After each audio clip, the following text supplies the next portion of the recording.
मानने से इनकार करता हूं कि मात्र स्वास्थ्य कारण से धनखड़ साहब ने अपना इस्तीफा दिया होगा। जरूर कुछ ना कुछ दबाव होगा, कुछ ना कुछ कहा सुना गया होगा जिस वजह से उन्होंने अपना इस्तीफा दिया। लेकिन ये जो जल्दबाजी से पर्दे के पीछे चुपचाप तरीके से इस्तीफे लिए जा रहे हैं, लोगों को हटाया जा रहा है, इन कारणों का खुलासा सरकार को करना चाहिए। और मुझे लगता है आज नहीं तो कल पूरी बात सामने आएगी, सच्चाई का पता पड़ेगा कि किन कारणों से ये सारा कुछ हुआ। खड़गे जी ने कहा कि दाल में कुछ काला है या पूरी दाल काली है। क्या कह रहे हैं? खड़गे जी ने कहा कि दाल में कुछ काला है। हाँ, तो खड़गे साहब ने बिल्कुल ठीक कहा कि जरूर दाल में कुछ काला है, और ऐसे ही तो कोई बैठे बैठे आधे घंटे पर इस्तीफा देता नहीं है। तो ऐसा क्या हुआ, क्या व्यवस्थाएं थी, क्या परिस्थितियां थी, क्या मजबूरियां थी कि धनखड़ साहब जो बड़े लाव लश्कर के साथ उनको राज्यपाल से उपराष्ट्रपति बनाया था, अचानक अच्छा उनका फेयरवेल भी नहीं हुआ। जो विदाई होती है, औपचारिकता होती है, जो उपराष्ट्रपति होते हैं जब वो पद छोड़ते हैं तो एक उनका भाषण होता है राज्यसभा के अंदर, विदाई होती है, सब नेताओं से मुलाकात करते हैं।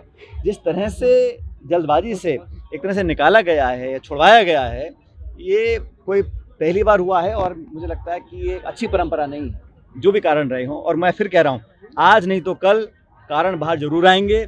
बातें छुपती नहीं है, दबती नहीं है, हकीकत सामने आएगी। डॉक्टर जी बार-बार कहते हैं पर्ची सरकार जाने वाली। सरकार का जाना तय है, अब वो 28 में जाती है, उससे पहले जाती है, सवाल ये है।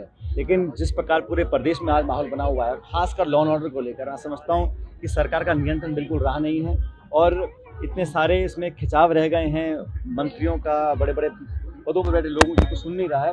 और सबसे बड़ी दिक्कत की बात यह है कि जो दावे किए जा रहे हैं, चाहे वो नौकरियों के हों, चाहे वो लॉ एंड ऑर्डर के हों, चाहे ग्रामीण क्षेत्र के विकास के हों, सारे दावे खोखले हैं। और राजस्थान के अंदर जिस प्रकार से अफसरशाही हावी हो चुकी है, आज किसान को ना तो खाद मिल रहा है, अच्छी बारिश हुई है तो जगह जगह सड़कें टूटी पड़ी हैं, बड़े बड़े शहरों में गड्ढे पड़े हैं, मरम्मत हो, निकासी हो, उस पर कोई ध्यान सरकार का है नहीं। सरकार सिर्फ अपना टाइम निकाल रही है और दिल्ली के चक्कर लग रहे हैं, लोग लॉबिंग कर रहे हैं, मंत्री अलग जा रहे हैं, मुख्यमंत्री अलग जा रहे हैं, प्रदेश अध्यक्ष अलग जा रहे हैं। तो बार बार ये जो एक समन्वय होना चाहिए सरकार का, वो दिखाई नहीं दे रहा है मुझे। नरेश मीणा की जनक्रांति को इसरदा बांध से पानी दिया जाए। क्या करें? का निर्माणाधीन जो इसरदा बांध है उसको पानी को भी दिया जाए। हमने हमेशा मांग रखी है कि न्यायोचित कार्रवाई हो, सब जिले के लोगों को पर्याप्त जो संसाधन है वो मिलने चाहिए। और पानी की डिमांड तुम्हारी पुरानी आज की है नहीं। अब सरकार ने MOU किया है मध्य प्रदेश के साथ, अभी तक पता नहीं है कि कितना हिस्सा हमारा पानी हमको मिलेगा, कितना मध्य प्रदेश को जाएगा। ये खुलासा सरकार करने भी जानबूझ के। तो मैंने कहा ना, सरकार घोषणा करती है, आधी घोषणा करती है, उस पर अमल नहीं कर पाती है। फिर जो सरकारी जो डॉक्यूमेंट्स हैं वो विधानसभा में वो उपलब्ध नहीं होते हैं, तो चर्चा भी नहीं हो पाती है। अब MOU आज तक किसी को पता ही नहीं है कि उसमें एक्चुअल डिटेल्स क्या हैं। जो MOU हुआ है 3 राज्यों का और मध्य प्रदेश का, हमारा जो है प्रधानमंत्री खुद आए थे, मटके बांध डाल के चले गए, लेकिन बताया नहीं कि राजस्थान को कितना मिलेगा।